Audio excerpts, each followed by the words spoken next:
Yeah.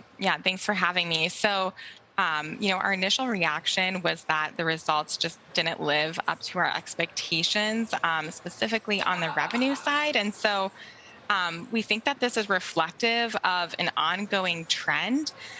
So while we rate IBM as having a narrow moat rating because of really high switching costs, we think that the company does have a negative moat trend, as its switching costs are pretty vulnerable right now, because as you see enterprises move over workloads from on-premise data centers to the cloud, they're really rethinking their best vendors for specific IT services needs, because they know that they'll be undergoing disruption to their business no matter what. So that switching cost argument really isn't a factor there.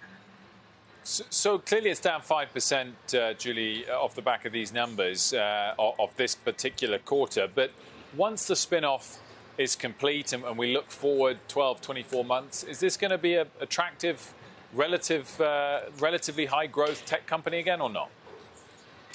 Yeah, so they've outlined they foresee about mid-single digit growth in the remaining company once the spinoff is complete. And so those numbers, that mid-single digit top line growth, is still not at what its IT services peers are at.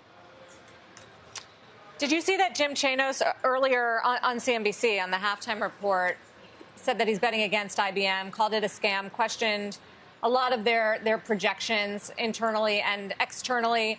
Was there anything new to you? The quality of earnings for IBM has been questioned, and they've been blamed for financial engineering for years now. Is there anything new to that thesis?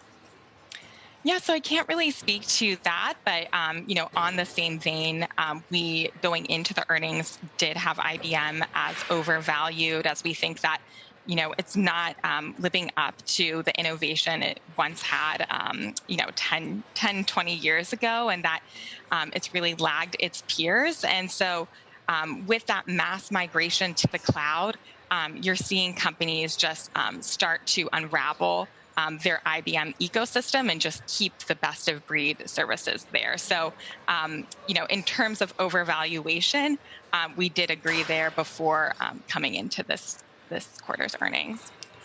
Julie, thanks so much for joining us. Good to see you.